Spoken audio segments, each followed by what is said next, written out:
Vale, empezamos otra vez con la charla de energía solar con Pavel, aquí el 25 de octubre, y en la red de Paja. Venga, Pavel, todo tuyo otra vez. Hola, buenos días.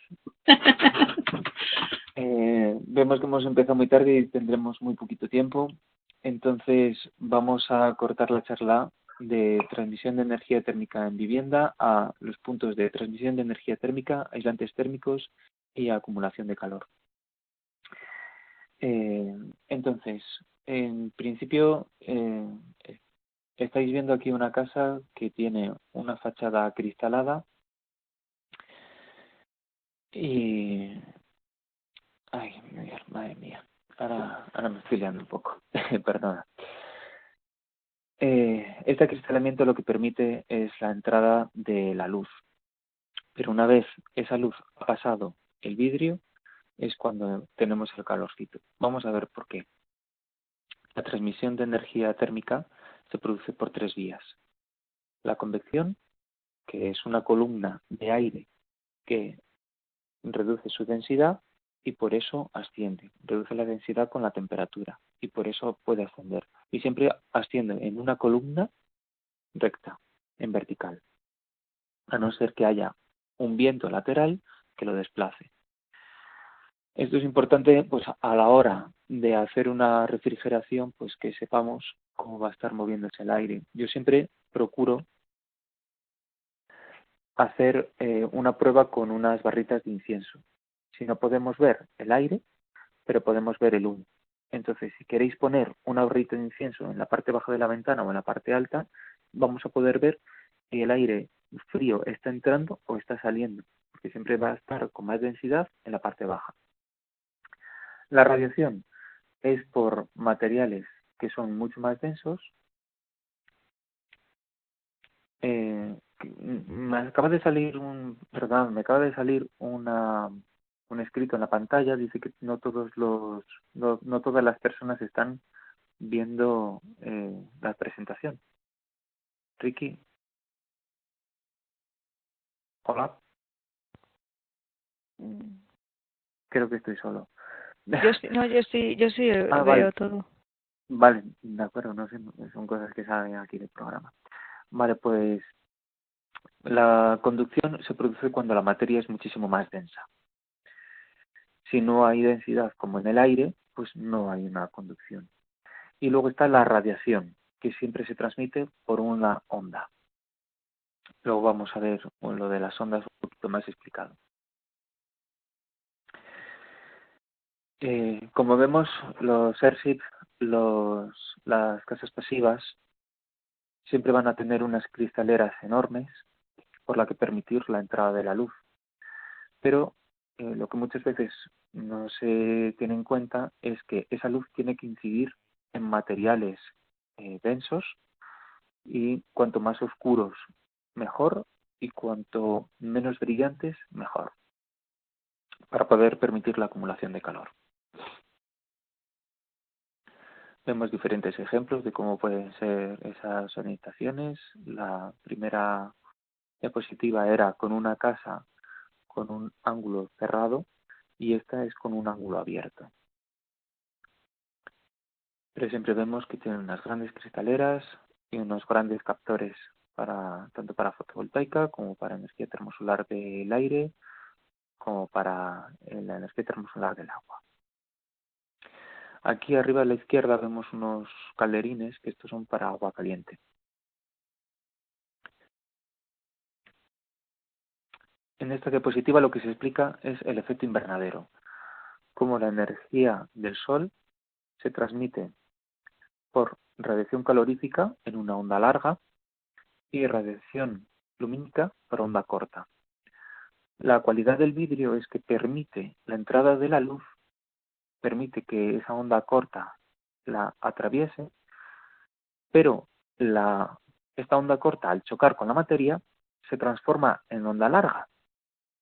Entonces el vidrio hace el efecto invernadero. Este efecto invernadero se produce también con ciertos gases, o se produce con un plástico, o se produce pues, con cualquier otro material que sea transparente. que pueda pasar o translúcido, que pueda pasar la luz. ¿Qué pasa cuando queremos hacer en un Murotrom esa acumulación y ese aprovechamiento? Los Murotrom tienen varias formas. Unos son con las rendijas inferiores y superiores para la transmisión del aire, pero aquí tendríamos una calefacción de convección, y la convección tiene una eficiencia aproximada del 23%. La radiación tiene una eficiencia del 49% y la conducción pues del 28%. Entonces yo siempre prefiero que no haya una transmisión del aire por convección, porque ese aire caliente reseca la garganta. Al final no estamos acumulando el calor en una inercia térmica, sino que estamos aprovechando el calor para el aire caliente. Entonces yo prefiero que el polvo se pueda posar, que no tengamos un aire caliente con menor densidad y mantenga el polvo en suspensión junto con los ácaros, sino que el polvo se pueda posar en el suelo, que sea más bien algo más frío. Y sea la materia, la pared, la que sea más densa, la que sí que esté caliente. Eso lo que nos va a hacer es que primero va a calentar los huesos. Vamos a notar un calor muy diferente. Cuando tenemos unos radiadores de agua en casa, esos radiadores lo que tienen son unas rendijas por las que permitir el aire, que pase el aire y se caliente. Pero tocamos la pared que está al lado del radiador, está fría. Entonces, ese tipo de calefacción al final no es muy saludable. Es muchísimo más rápida. Podemos encender un radiador y al calentar el aire, como tiene mucha menos densidad, se calienta más rápido. Cuando cortamos la calefacción, esa calefacción también se enfría mucho más. La casa se enfría muchísimo más rápida, pero porque no vivimos en habitáculos estancos. Siempre tenemos transmisión del aire y conviene, porque así también podemos respirar.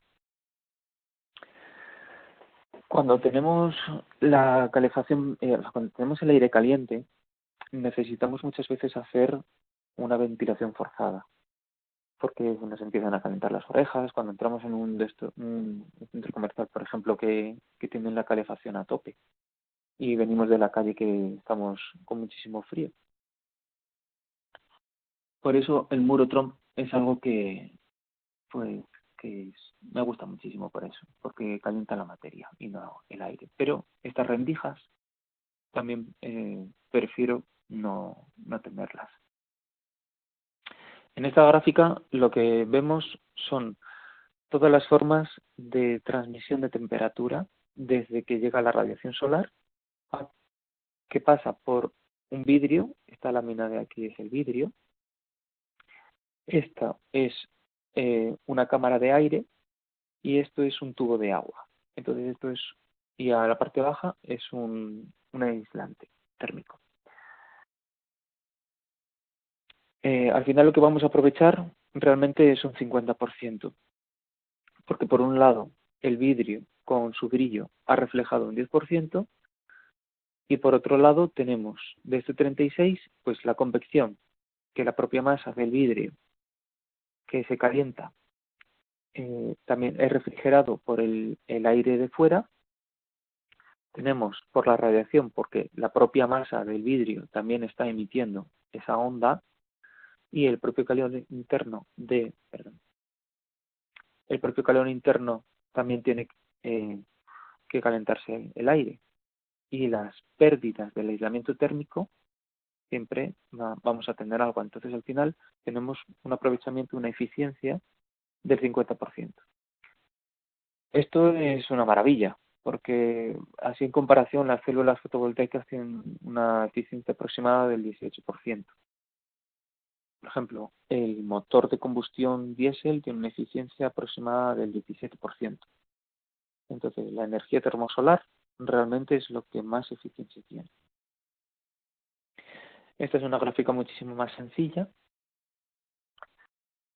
Esto es de un destilador de agua.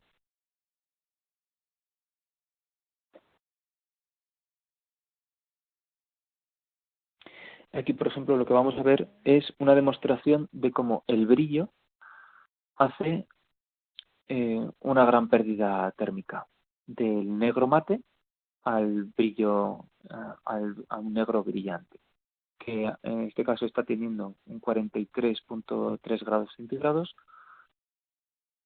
y el negro mate del 53.1 grados centígrados. Entonces la diferencia de brillo, las pérdidas de ese brillo, esa reflexión, son grandes. Que aquí pone pues entre el 8 y el 10, pero es bastante temperatura. ¿Qué es lo que vamos a hacer con los aislantes térmicos?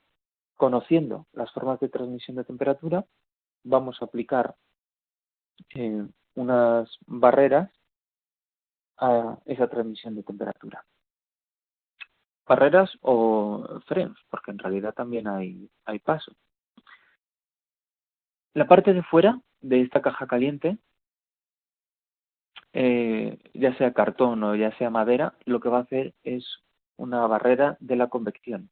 El aire exterior no puede pasar este cartón o esta madera, entonces no puede llevarse por convección el calor que hay dentro de esta cápsula. Así por puntualizar, no sé si todo el mundo conoce la caja caliente, pero es en donde antiguamente se metía la comida junto con heno, se preparaba una caja de mimbre, un cesto, se llenaba de heno y se metía la cazuela. Cuando se ponía el puchero a cocinar, simplemente se permitía que el agua rompiera a hervir y en ese momento se metía en la caja y se tapaba bien con muchos trapos.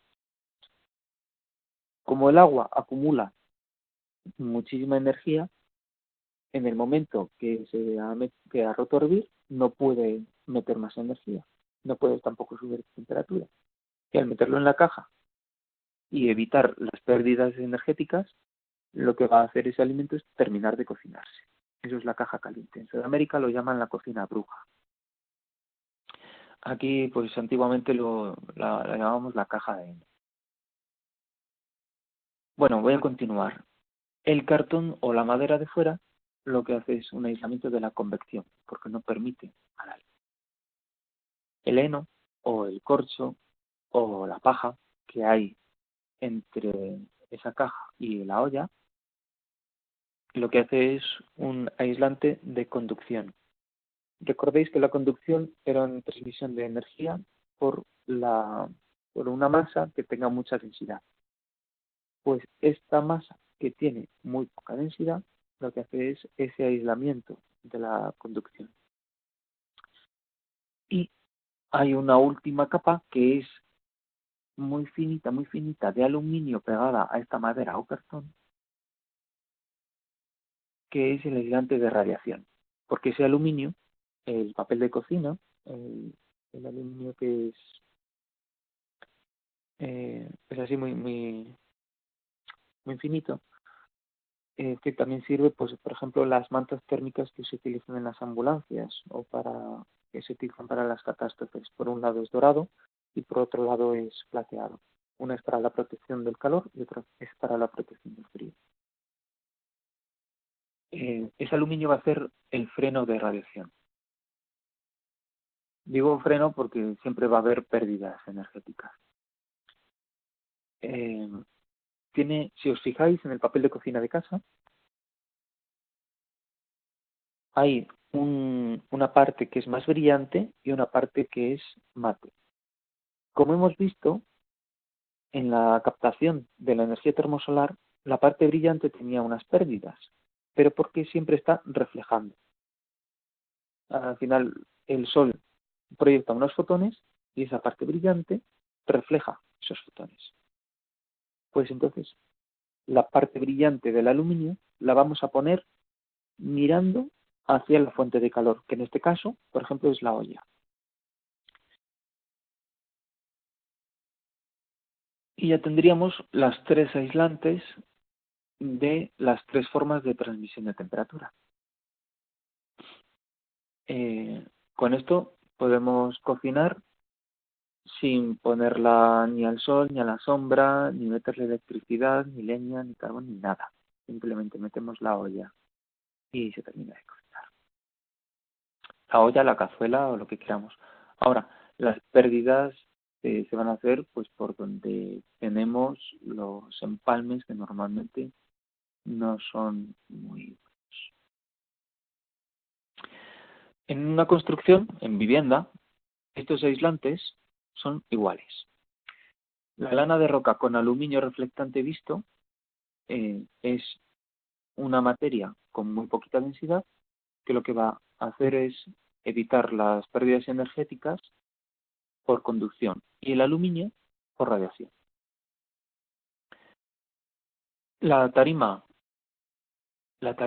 que está por debajo de esa lana de roca, paja o lo que queramos. Digo lana de roca porque está aquí escrito. Esto es un dibujo de Iñaki Urquía de una diapositiva que vimos antes de una vivienda que tenía los calderines. Esta es. ¿De acuerdo? Entonces, lo que tenemos que fijarnos siempre es en la densidad o en la transmisión de energía que queremos evitar. Esta tarima de madera lo que está haciendo es evitar la transmisión de energía por convección. También, como tiene poca densidad, habrá una parte que sea de conducción, pero en principio lo que su cometido es ese. La lana de roca o la paja siempre tiene muchísima menos densidad y va a ser mucho más eficiente a la hora de evitar la conducción. Y el aluminio lo que va a hacer es evitar la radiación. Y en este caso también, con esta lámina de vidrio que va a atravesar la luz, va a reflejar hacia el calderín que está protegido con una segunda lámina de vidrio. Entonces aquí tendremos una temperatura y en el del aire entre los vidrios y aquí tendremos otra temperatura. Me diréis, ¿por qué no se pone un Climalit, que son dos vidrios también, pero muy cercanos? Pues porque al haber tanta diferencia de temperatura, puede rajar. Esto es muy diferente cuando se utilizan los tubos de vacío. No sé si conocéis el tubo de vacío que utiliza la empresa Gosun, que es para cocinas termosolares de concentración de línea. Tiene unos tubos de vacío muy chulos. El otro día estuve viendo uno que ya los tiene nuevos con una capacidad de 2 litros. Y si alguien no conoce el tubo de vacío, lo explico rápidamente.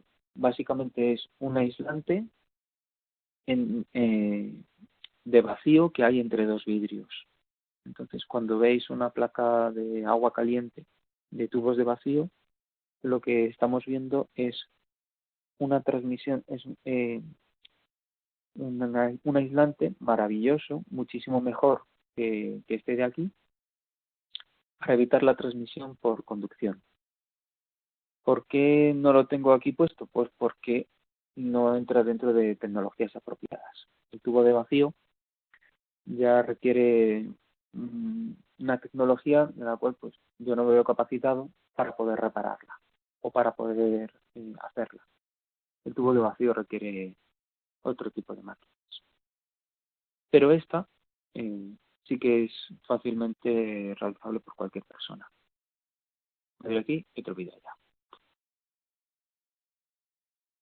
ya. Claro, si esto fuese de vacío, pues aquí no habría aire, habría vacío. Entonces tendríamos mucho mejor aislado.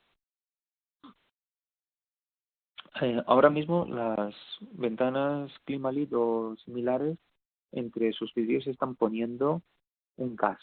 Este gas lo que hace también es una forma de aislamiento, pero hace menos rotura, por eso se llena de ese gas.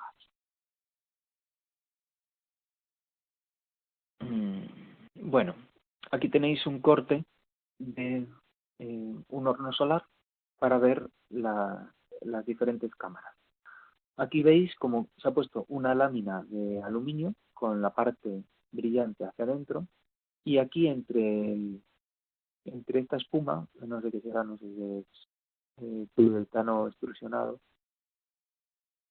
hay otra lámina de aluminio. Siempre conviene, e incluso creo que aquí hay otra.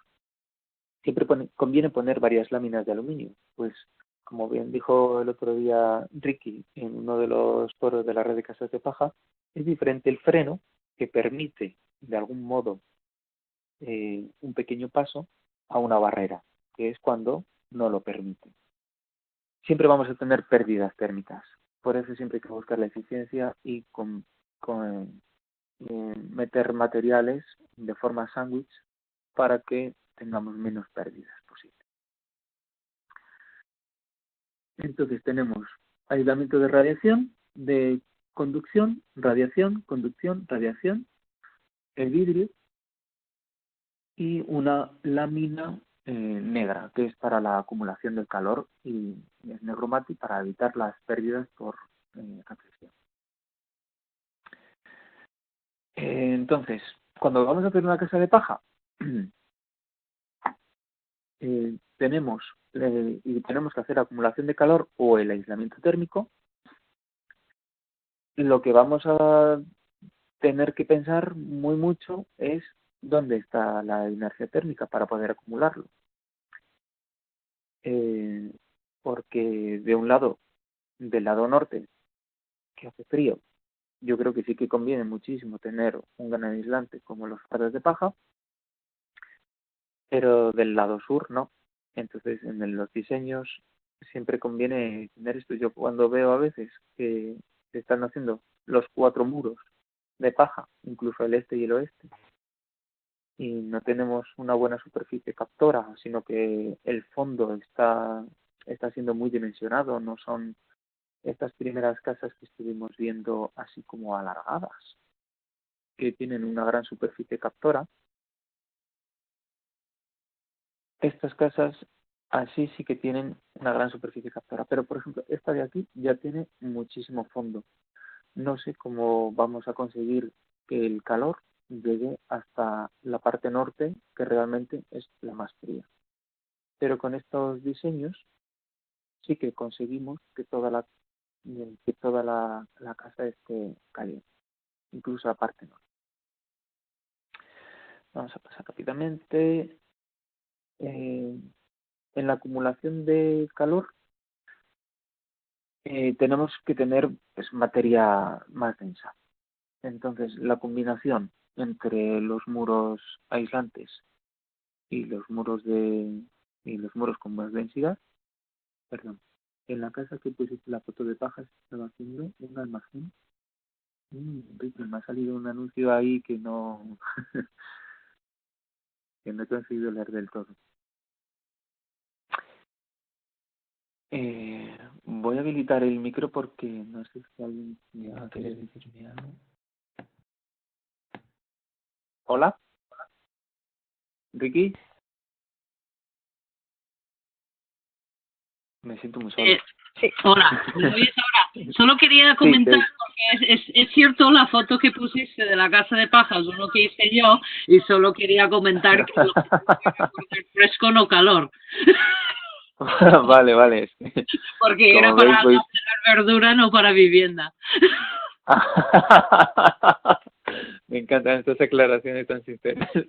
Que sí, yo realmente voy pillando fotos de todo el mundo y la voy poniendo ahí No, está a bien, disposición. no es como mal diseñado la casa, sino que el objetivo...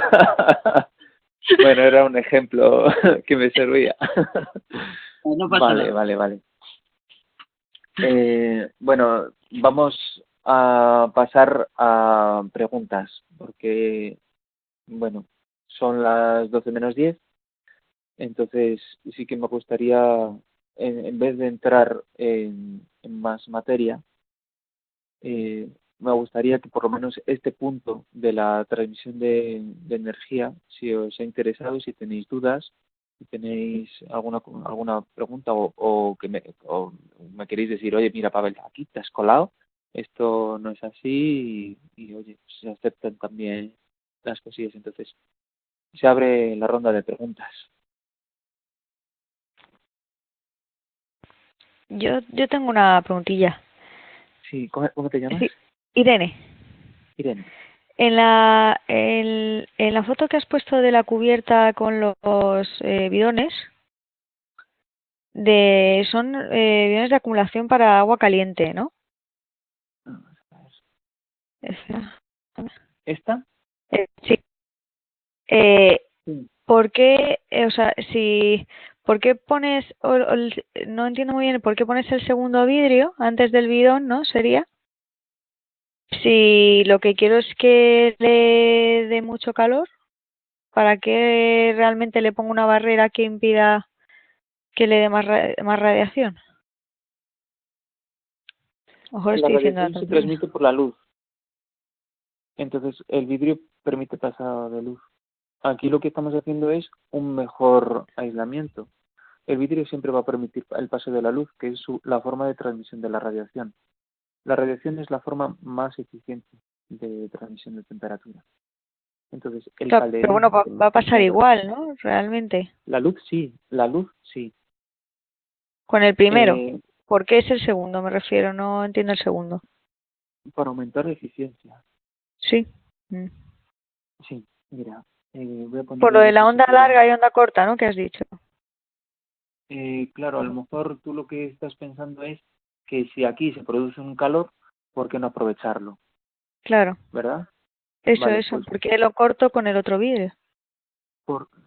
vale, te voy a decir, el calor que se acumula en el calderín, que está lleno de agua, es muchísimo mayor que el que hay aquí, porque esta densidad no está aquí. Este aire Hmm. tiene una densidad muchísimo más baja que la que hay en el calderín. Entonces, este calor, este calderín va a empezar a acumular calor y va a subir mucho más la temperatura que la que hay aquí. Entonces, queremos aislar esta temperatura aquí producida y que no pase aquí. O sea, básicamente para que no haya pérdidas del calderín hacia afuera, no de... Eso Vale, es, vale. eso es. Vale, yo también tengo una pregunta sobre esta foto. ¿Este segundo cristal simplemente va apoyado encima o hay que dejarlo bien sellado, bien fijado para que no se escapa nada, etcétera? Siempre tiene que estar bien sellado para evitar las pérdidas de... Venga, dímelo tú. Digo porque en la de fuera especifica sellados con silicona y en la segunda parece como menos, ¿sabes? No, también está bien sellado. Vale. ¿Evitaríamos las pérdidas de qué forma de transmisión de energía? A ver qué lo pongo. De convección, ¿verdad? De convección. Eso es. Vale. Eso es lo que... Realmente, esta charla que os he dado, yo la incluyo dentro de un curso que tengo de tecnologías apropiadas, donde doy pues todo tipo de aparatos. Lo doy durante un fin de semana. Este punto lo he querido dar hoy aquí en la red de Casas de Paja porque es, a mi parecer, el más importante, en el cual la gente empieza a ver la transmisión de energía y los aislantes de una forma muy diferente. Empieza a ver ya cómo los marcos de aluminio tienen pérdidas energéticas, como cualquier rendija pues, tiene pérdidas energéticas, pero si la masa está caliente, no nos importa que debajo de la puerta haya dos dedos y pase un buen chorro de aire, porque realmente la inercia está en la masa. ¿Más dudas? O si queréis, si hay algo de este punto que hemos visto que no está resuelto, incidís, por favor. Yo tengo otra duda. Sí, dale. Has dicho que bueno, la cara, bueno, por poner las diferentes materiales en las diferentes orientaciones de la vivienda, que no, pues eso, no sé aislar todo con paja, los 4 lados de la casa.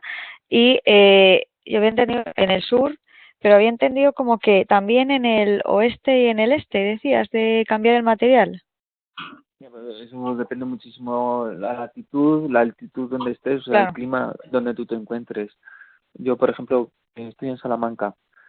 Normalmente Ujú. hay 9 meses de invierno y 3 de verano. Entonces, Claro. aquí, aquí lo que necesitamos son unas islas, y estamos a 800 metros de altitud. No te digo nada en Ávila, que son 1100. Eso ya es montaña.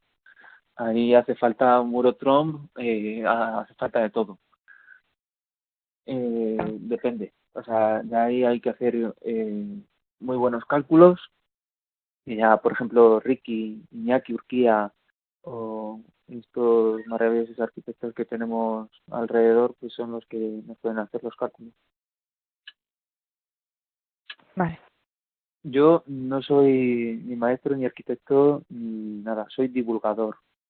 Entonces, esa parte sí creo que es conveniente saberlo. Yo tengo una vaga experiencia, pero al conocer de forma teórica todo esto, pues sí que me he capacitado por lo menos para divulgar. Que al final es el trabajo que ha estado haciendo el taller de investigación alternativa, a que pertenece Iñaki Urquía y José Martínez Polano, que los nombré antes, con los que yo aprendo. Y, por ejemplo, este dibujo que es de Iñaki. Entonces, pues bueno, no sé, cualquier otra pregunta o tú misma. No sé si hay alguien más ahí.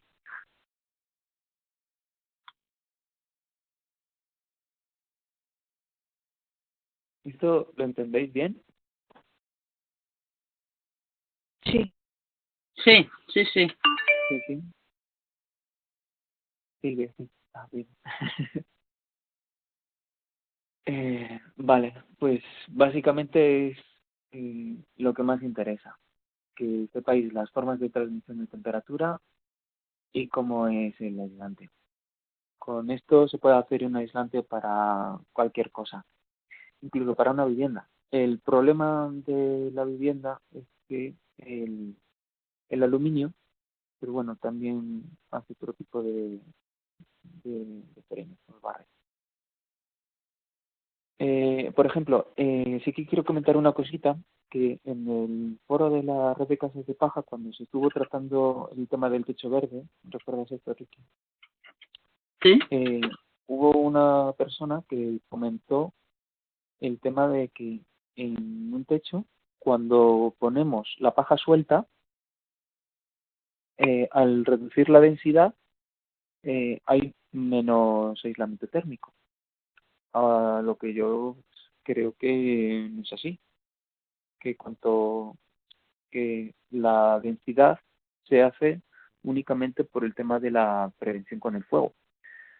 Pero un material cuando tiene menos densidad hace un mayor aislamiento del, de la convección, digo de la conducción, perdón. Es un aislamiento por conducción.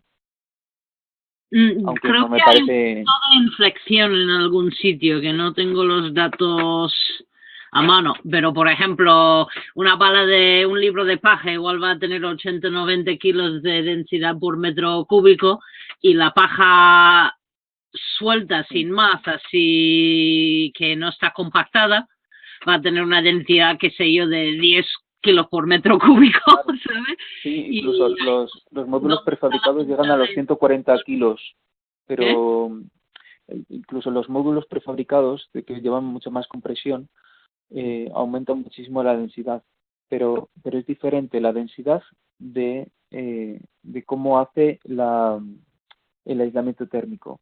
Un detalle que me encantó, pues me explicó José Manuel Jiménez, el súper. Dice, mira, cuando el aire está encerrado en una cavidad inferior a 3 centímetros cúbicos, no hay convección y el aire es el mayor aislamiento térmico. Realmente la paja lo que hace es encerrar el aire. Al tener muy poca densidad y tener sus tubitos, lo que hacemos es encerrar el aire. como tiene ese entramado de las fibras, no permitimos la convección, no hay una transmisión y por eso se hace un buen aislante.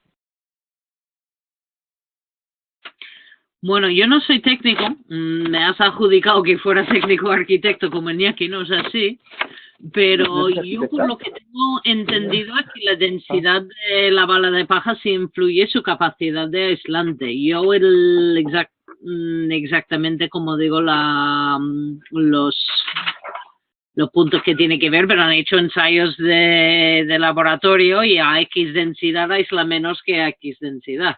Entonces, pues no... De aislamiento térmico. Igual Silvia sabe algo más de eso, que trabaja en Uy. esta área de parte más técnico. Ah, sí. Silvia, por favor, ilústranos, porque yo ya las dudas empiezo ya.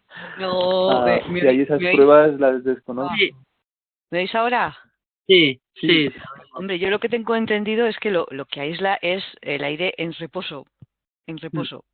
Entonces, claro, podemos tener la paja suelta, pero si no tenemos de alguna manera, si es una cubierta tanto en la parte inferior como en la superior, confinado ese aire con unas barreras estancas al viento y al aire, sí que se produciría una convección. Evidentemente, claro, si lo que hablabas antes de tener un tubo al vacío, pues al final lo que tenemos ahí, bueno, si tuviéramos gas, argón o otra cosa que se utiliza en las carpinterías, es algo que está en reposo. En cuanto el aire se mueve, por alguna razón, estamos produciendo la convección que hablabas, ¿no? Y eso también, si se produce dentro de un aislamiento, me imagino que habrá un límite en el que la paja ya no puede contener más aire en reposo, porque es también lo que pasa con las cámaras de aire de los vidrios aislantes, que cuando llegamos a un espesor determinado, pues ya ya ese aire empieza a moverse de alguna manera, ¿no? Entonces, yo creo que es un poco parecido a lo que pasa con la paja, que realmente cuanto menos denso, más aislante es, por definición, siempre y cuando el aire que contiene esté en reposo. Claro. Sí, ese es el tema. Claro. Si hay pruebas de laboratorio que demuestren lo contrario, yo ya no sé cómo puede ser, porque la teoría y la práctica, pues Claro. al final tenemos que tener ahí algo. Claro, es mucho más cómodo poner los fardos enteros, la verdad, y siempre más resistente al fuego. Claro. Sí, yo creo que ahí el problema es el límite en el que se puede empezar a producir la convección. Y debe haber un momento ya en el que el aire ya no puede estar confinado, porque lo que dices de esos 3 centímetros cúbicos, que a mí me parece mucho, pero bueno, que igual sí son, 3 centímetros cúbicos, pues a lo mejor si se producen huecos mayores que eso, ya empieza a producirse convección. Y yo creo que habrá un límite de densidad en el que ya se pierda la capacidad aislante. Claro. Bueno, no sé si lo he liado más o no. ¿Sí? Que yo no sé si lo he liado más. Pero... No, yo la verdad que lo tengo bastante claro. Por ejemplo, no sé si alguien, supongo que sí habréis visto en algún momento alguna fotografía térmica de una casa de paja y se ve como entre fardo y fardo los huecos que hay, como el fardo tiene esas barrigas, los huecos que hay, si no se han rellenado correctamente con paja seca, con el mismo material y se ha presionado bastante, surgen puentes térmicos y por ahí es donde tenemos las pérdidas. Pero porque muchas veces o se llena esos huecos con barro o a veces que no se rellenan. No se debería llenar con barro nunca, siempre se tienen que rellenar con porque hace puente. Claro, con paja seca. Se entapona con barro para que agarre el revoque, pero... Pero si hay 45 centímetros de pared, no debería haber más de 5 o 10 de barro, el resto tiene que ser baja, seca. Vale, no sé si hay alguna duda más o si alguien quiere aportar alguna cosita más.